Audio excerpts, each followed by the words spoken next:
I like it, son.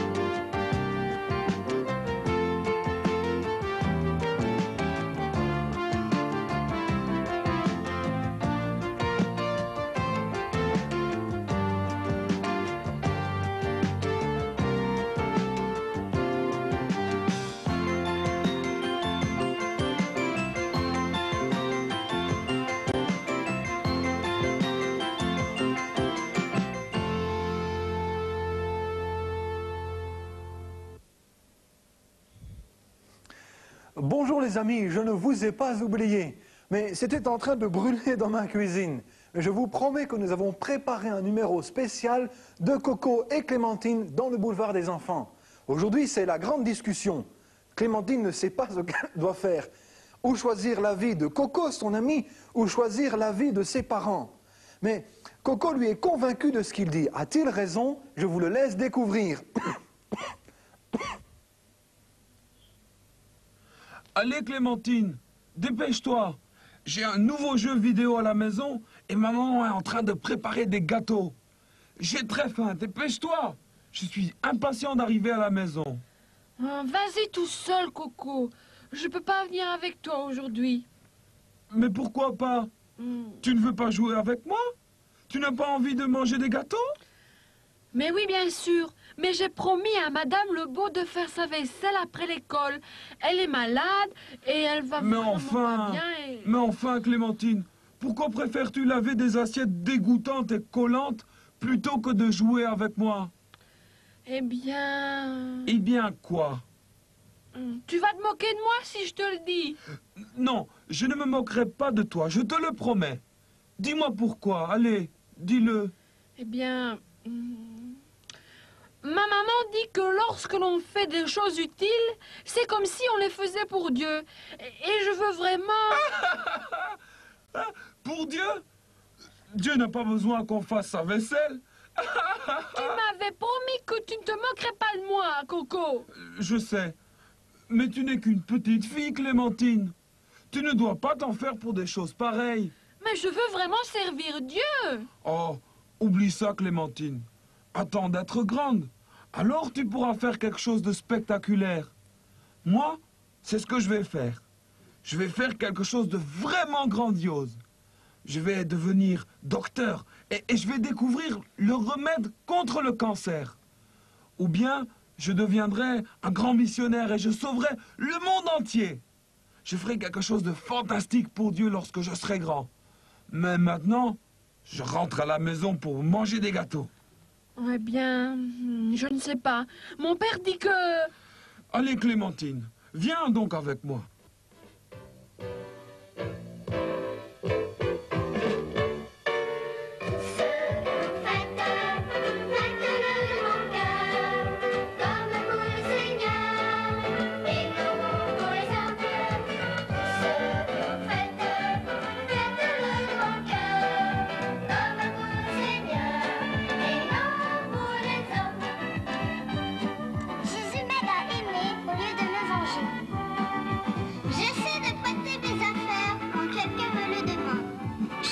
Petite sœur à faire ses devoirs.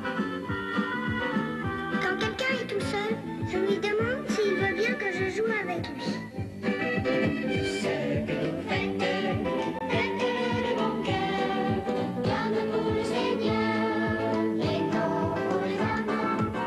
Ce que vous faites, faites-le de bon cœur, comme pour le Seigneur, et non pour les amants.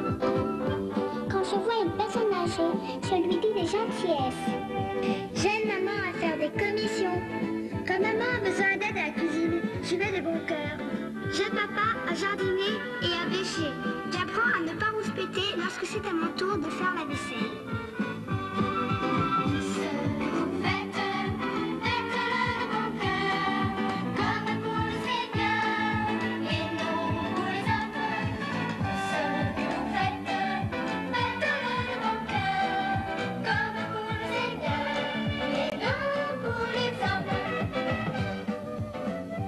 matin, une vieille dame a ramassé les paquets qu'elle avait fait tomber. Quand quelqu'un me dit une méchanceté, je lui réponds gentiment, je mets la table pour le repas de midi. Comme pour le Seigneur, et non pour les hommes. Il s'est moqué de moi, Benoît. Et pourtant, il m'avait promis de ne pas le faire. Je suppose que tu parles de ton ami Coco. Oui, c'est de lui. Oh, Benoît, penses-tu que c'est vrai que je dois attendre d'être grande? Ah, tout ça dépend de ce que tu veux faire, Clémentine. Si tu veux te marier, je crois que tu devrais attendre encore 1 an ou 2, peut-être. Tu es sot, Benoît. Tu sais bien que je vais pas me marier. Ah, je suis contente de l'entendre dire. Mais maintenant, raconte-moi ton problème, Clémentine. Eh bien, j'ai dit à Coco que je voulais faire quelque chose pour Dieu. Et il s'est mis à rire Ah bon? et rire. Et il m'a dit d'oublier ça et d'attendre jusqu'à ce que je sois grande. Et c'est seulement quand je serai grande que je pourrai faire quelque chose de spectaculaire. Ah bon? Dois-je vraiment attendre jusqu'à ce que je sois plus âgée? N'y a-t-il pas un petit quelque chose que je puisse faire déjà maintenant? Je veux servir Dieu maintenant. Mais Clémentine, il y a beaucoup de petites choses que tu puisses faire déjà maintenant. Ah bon? Veux-tu entendre l'histoire d'un enfant qui a servi le Seigneur? Ah oui? Est-ce qu'elle se trouve dans le livre au trésor? Oui? Allons retrouver Margaret. Oh oui! Bonjour Margaret. Bonjour Clémentine. Je viens juste de voir Benoît et il m'a dit que tu connaissais l'histoire d'un garçon qui s'est rendu utile pour le Seigneur. Ah, c'est vrai? Est-ce que tu pourrais me la raconter? Avec plaisir. Oh, Écoute, merci. premièrement, tu dois savoir, Clémentine, qu'il y avait souvent beaucoup de monde autour de Jésus. Ah bon? Et ce jour-là aussi, quelle foule immense autour de lui. Clémentine, 5000 hommes, plus les femmes et les enfants. 5 Tu t'imagines? 000. Oui. Incroyable. Et voilà, le soir s'est approché et Jésus appelle son ami Philippe. Il dit, Philippe, où pourrions-nous acheter suffisamment de pain pour nourrir tous ces gens? Clémentine, Jésus savait très bien ce qu'il allait faire, mais il a posé cette question à Philippe pour voir ce qu'il allait répondre. Philippe, il dit, Seigneur, une fortune ne suffira pas pour nourrir tous ces gens, pour n'acheter ne fût-ce qu'un petit morceau de pain. Oh, quel problème! Voilà André, un autre disciple de Jésus, qui s'est approché. Seigneur, il y a ici un petit garçon qui a 2 petits poissons et 5 pains. Peut-être que... mais qu'est-ce que c'est pour tant de monde? Non, c'est impossible. Oh, c'est vrai. Faites-les tous s'asseoir, demande Jésus. Et les gens s'installent dans l'herbe un petit peu partout. Maintenant, Clémentine, le petit garçon est là, avec son repas. Et son cœur doit battre très fort, boum, boum, boum. Oh oui. Parce qu'il se demande, est-ce que Jésus va pouvoir se servir de moi, de mon repas? Et moi, je suis qu'un petit garçon. Et voilà, Jésus prend les pains, il remercie Dieu, et puis il les distribue à 1, à 2, à 3, à 4, à 5, à 10, à 50, à 100, à 500, à 1000, à 5000. Et tout le monde mange. Jésus fait la même chose avec les poissons. Chacun peut en manger autant qu'il veut. Oui, ça t'étonne. C'était un miracle. Oh oui. Mais Clémentine, à la fin, Jésus a appelé ses disciples et il dit, maintenant vous ramassez les restes parce qu'il ne faut pas gaspiller. Et tu sais, Clémentine, combien ils ont ramassé de restes pain? Non. 12 paniers pleins. 12 Là, ça paniers. t'étonne. Quel miracle Jésus a fait. Mais pour accomplir ce miracle, de quoi a-t-il eu besoin? Du repas du petit garçon. Voilà. Et maintenant, tu sais qu'il ne faut pas attendre d'être grande pour pouvoir servir Dieu. Et je veux te dire un verset de la Bible. Je crois bien que le petit garçon le dirait avec nous. Ah bon? Oui. Alors, c'est avec plaisir que je fais ta volonté, Seigneur. C'est dans le psaume 40, le verset 9. Est-ce que j'ai bien compris, chers amis? 5000 hommes, plus leurs femmes, plus leurs enfants, nourris avec 5 pains et 2 poissons? Heureusement que Jésus a fait un miracle. Mais regardons le verset biblique que Margaret nous a donné aujourd'hui. Il nous dit, « Je prends plaisir à faire ta volonté, mon Dieu. » Margaret a choisi son verset dans le livre des psaumes, au chapitre 40, au verset 9. Le verset va disparaître et nous allons relire pas à pas les différentes lignes du verset. Je prends plaisir à faire ta volonté. La volonté de qui? La volonté de mon Dieu.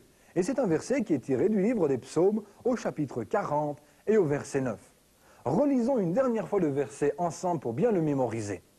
Je prends plaisir à faire ta volonté, mon Dieu. Psaume 40, verset 9.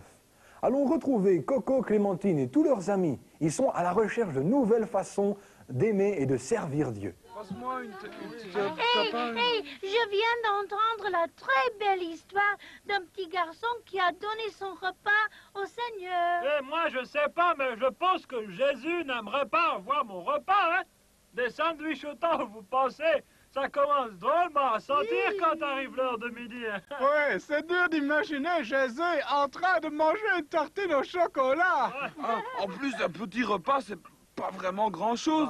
Que pourrait bien faire Jésus avec un petit repas comme ça? Bah ouais, moi, au moins, je lui aurais donné un beefsteak, moi, Jésus. Bah, moi, c'est ce que je lui donnerais, ouais. Un beefsteak? Mais ça, c'est rien du tout. Comment? Quand je serai grand, je vais faire quelque chose de fantastique pour Dieu. Peut-être que je trouverai un moyen pour nourrir tous les gens qui meurent de faim dans le monde. Ouais, c'est ça que je vais faire. Mais non, gros bêta, vous n'avez rien compris. Oui, c'est vrai, Jésus n'a pas mangé le repas. Il n'a pas mangé le repas. Bah, si moi, je lui donnais mon repas, j'aimerais au moins qu'il le mange, hein. Il n'a pas mangé parce qu'il l'a utilisé afin de nourrir 5000 personnes. Ça, 5000 personnes? Avec un si petit repas? Mais c'est de l'invention pure et simple. Mais non, c'est vrai, cette histoire se trouve dans la Bible, le livre au trésor. Margaret l'a raconté à Clémentine. Mais comment il a pu faire ça? Eh bien, c'était un miracle, Jean. Dieu peut tout faire. Alors tu vois, tu ne dois pas attendre d'être grande avant de pouvoir faire quelque chose pour Dieu. Et en plus, quelquefois, ce que tu fais semble petit, mais avec Dieu, ça peut devenir quelque chose de très, très grand. Mais que peut faire un enfant pour Dieu? Je veux dire, je peux pas lui donner mon repas maintenant. Il n'est pas ici, Jésus. Bien sûr que non, mais la Bible nous dit que lorsque nous faisons quelque chose de gentil pour quelqu'un d'autre, et si nous le faisons avec une bonne attitude, nous le faisons pour Dieu en réalité. Je comprends. Lorsque je tonds la pelouse pour la vieille dame qui habite à côté de chez moi, je sers Dieu. Ouais, et tu fais ça sans te plaindre, Coco. Et lorsque j'aide mon petit frère à faire ses devoirs, je sers Dieu. Et lorsque je vais faire les courses au magasin pour maman, eh bien, je sers Dieu aussi. Ouais, et moi, je sers Dieu quand je sors les poubelles. Oui, parce que tu sers quelqu'un d'autre. Et les amis, je connais une autre façon de servir Dieu. Oui? Eh bien, on peut dire aux autres combien Dieu les aime et combien il aimerait être leur Père céleste. Et il ne faut même pas attendre d'être devenu grand. Ouais, ça c'est bon pour toi, Coco, parce qu'avec ta façon de te mettre dans les ennuis, tu ne vivras pas assez longtemps que pour être grand.